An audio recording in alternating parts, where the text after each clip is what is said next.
तीन चीजों का स्मरण करना। महादेव, भोला और हर हर महादेव।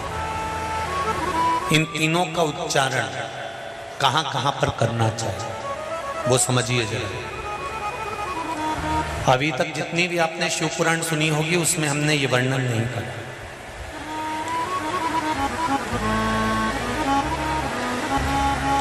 चाहे तो आप पुरानी शिव पुराण यूट्यूब पे डली हुई आप निकाल कर सुनना, उसमें हमने ये वर्णन नहीं करा। पर श्रावण महीने की शिवरात्रि शिव महापुराण की कथा यहाँ चल रही है, उसमें तीन चीजों का वर्णन बड़ा विशेष आया है। महादेव, जम के बोलो पहले महादेव। दूसरा नंबर पर है भोला, जिसको कहते भोला शंकर। तीसरे नंबर पर है हर हर। इन तीन उच्चारण को व्यक्ति को, वैसे तो आप कभी भी महादेव बोलो, हर हर महादेव बोलो, भोला शंकर बोलो, मना नहीं है, पर इन तीन उच्चारणों को कहीं कहीं बहुत जरूरी में ले लेना चाहिए। पहला, जब आप किसी कार्य के लिए आगे बढ़ रहे हो और वो कार्य हो ही नहीं रहा, बहुत प्रयास कर लिया आपने और वो काम हो ही नहीं रहा, अथक प्रयास कर कर थक गए, तब घर से जब निकलो तो एक विचार कर कर निकला, मुख से कहकर निकलना कि आज मैं इस कार्य के लिए जा रहा हूं और मेरे साथ मेरा महादेव जा रहा है। कौन जा रहा है? महादेव जा रहा है। वापिस आओगे, ज्यादा से ज्यादा ये होगा 15 दिन, 20 दिन, 25 दिन, 30 दिन लगेंगे। जो कार्य कर कर आए हो उसका रिजल्ट आपके पक्ष में जरूर आएगा, क्योंकि महादेव को आप साथ लेकर जाते हैं।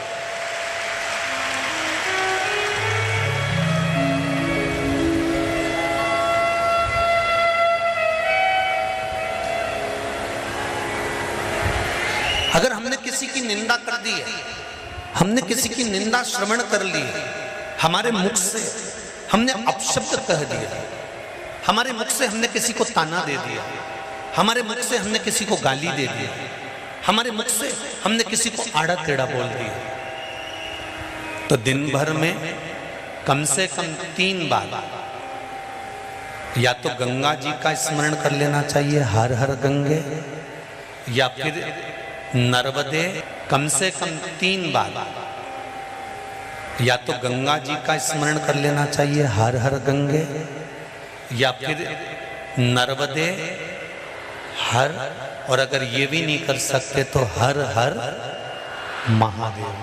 3 बार मात्र स्मरण कर लेने से जीव के मस्तक का जो पाप है वो क्षीण होने लगता है। समाप्त। तीसरे नंबर पर है भोले शंकर।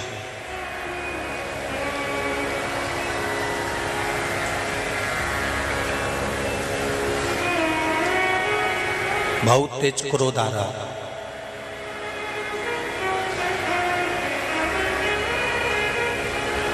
दो निर्णय पर आप बैठे हुए हो।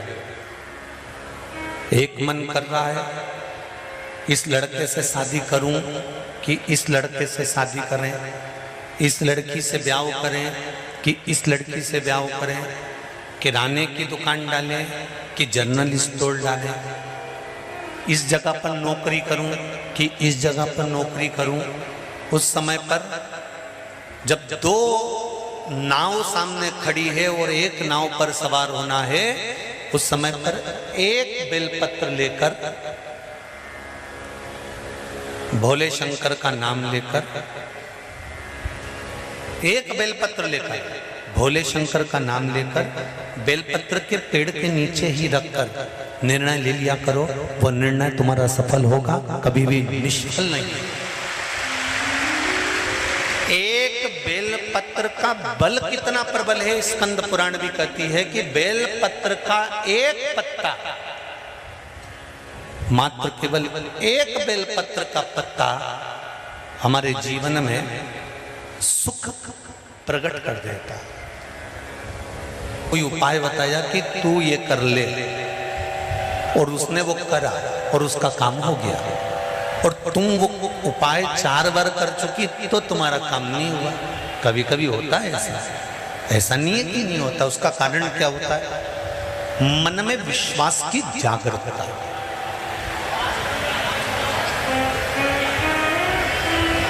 मन में विश्वास की प्रबलता।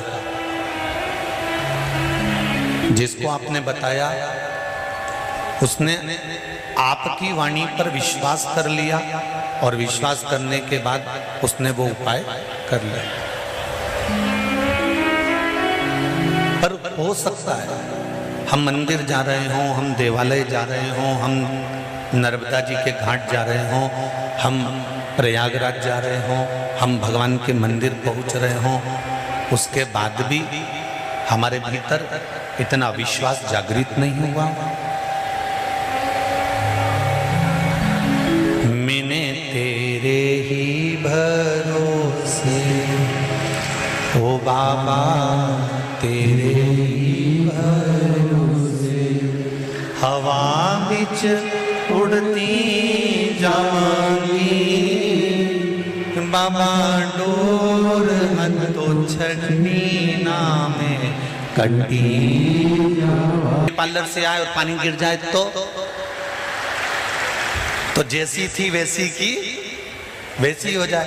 तो शादी ब्याह की सावन में भगवान शंकर कहते हैं कि सावन में मैं इतना पानी इसलिए गिराता हूं कि तेरे भीतर जो विश्वास है, तेरे भीतर जो भक्ति है, वो सम्मुख है। तू जैसा है वैसा ही रहे, उसमें कुछ बदलने की जरूरत नहीं।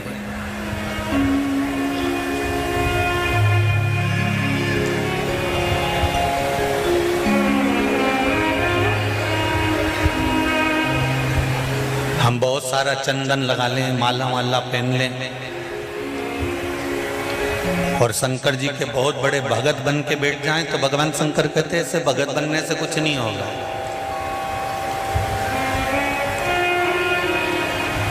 शंकर भगवान की कथा कहती है,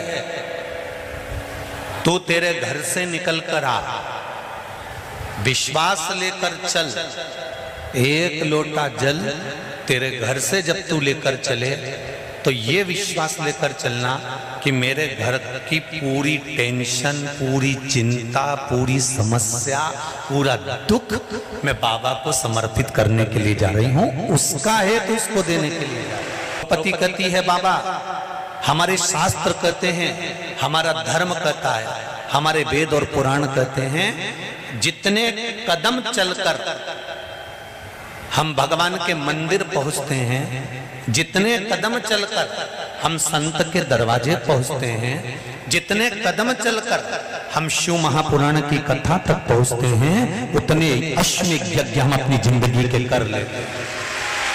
उतने अश्वमेध यज्ञ हमने करते, और हमारे अश्वमेध यज्ञ कोई साधारण नहीं है। भोजन करने के लिए और मंदिर का घंटा बज गया। मेरी माताओं, मेरी जीजियों, मेरे भाई, एक बात का स्मरण रहे, हम प्रतिदिन जब एक लोटा जल लेकर शंकर जी के मंदिर में जाते हैं ना चढ़ाने के लिए, तो हम भगवान शंकर के दरवाजे जाते जाते ना जाने कितने अश्वमेध यज्ञ का पुण्य अपने हाथ में लेकर इकट्ठा कर लेते हैं। ना जाने कितना पुण्य, ना जाने कितना आनंद हम वो अश्वमेध यज्ञ का इकट्ठा कर लेते हैं। इसलिए कहते हैं सारी समस्या का हल, जरा जम के बोलो, एक लोटा। पर सावन के महीने में एक लोटा नहीं, कितने? 2 लोटा जल, दोनों हाथ से डलना चाहिए और बाबा से अपने दिल की बात कहना चाहिए। बाबा से दिल का भाव, मैंने तेरे ही भरोसे, ओ बाबा तेरे ही भरोसे, हवा बिच उड़ती जावांगी, बाबा डोर हटो। श्रावण के महीने में किसी भी एक सोमवार को अगर व्यापार नहीं चल रहा है, नौकरी नहीं मिल रही है, तो कोई तकलीफ आ रही है, तो कोई कष्ट आ रहा है, कोई रोग बढ़ रहा है, डॉक्टर से ऐसा लग रहा है कि ये बड़ी बीमारी बताने वाला है, शरीर में कोई गांठ पड़ गई है और वो जांच के लिए गई है, तो बिल्कुल श्रावण के महीने में किसी भी एक सोमवार को गंगा जल लेकर जाइए शिव मंदिर में। शंकर जी के मंदिर में थोड़ा सा गंगा जल नंदी को समर्पित कर कर, थोड़ा अशोक सुंदरी को समर्पित कर कर, थोड़ा गणेश और कार्तिकेय को समर्पित कर कर, थोड़ा सा गंगा जल जया विषहरा शामरी बारी दौतली और देव को समर्पित कर कर, थोड़ा सा गंगा जल शिवलिंग पर समर्पित कर दो। उस गंगा जल को वापिस झेल कर लेकर आओ। 3 दिन तक लगातार उस गंगा जल को पीना प्रारंभ करो। उसके बाद जांच के लिए आप कहीं पर भी जाइए, बाबा कृपा जरूर करेगा, ये निश्चित था।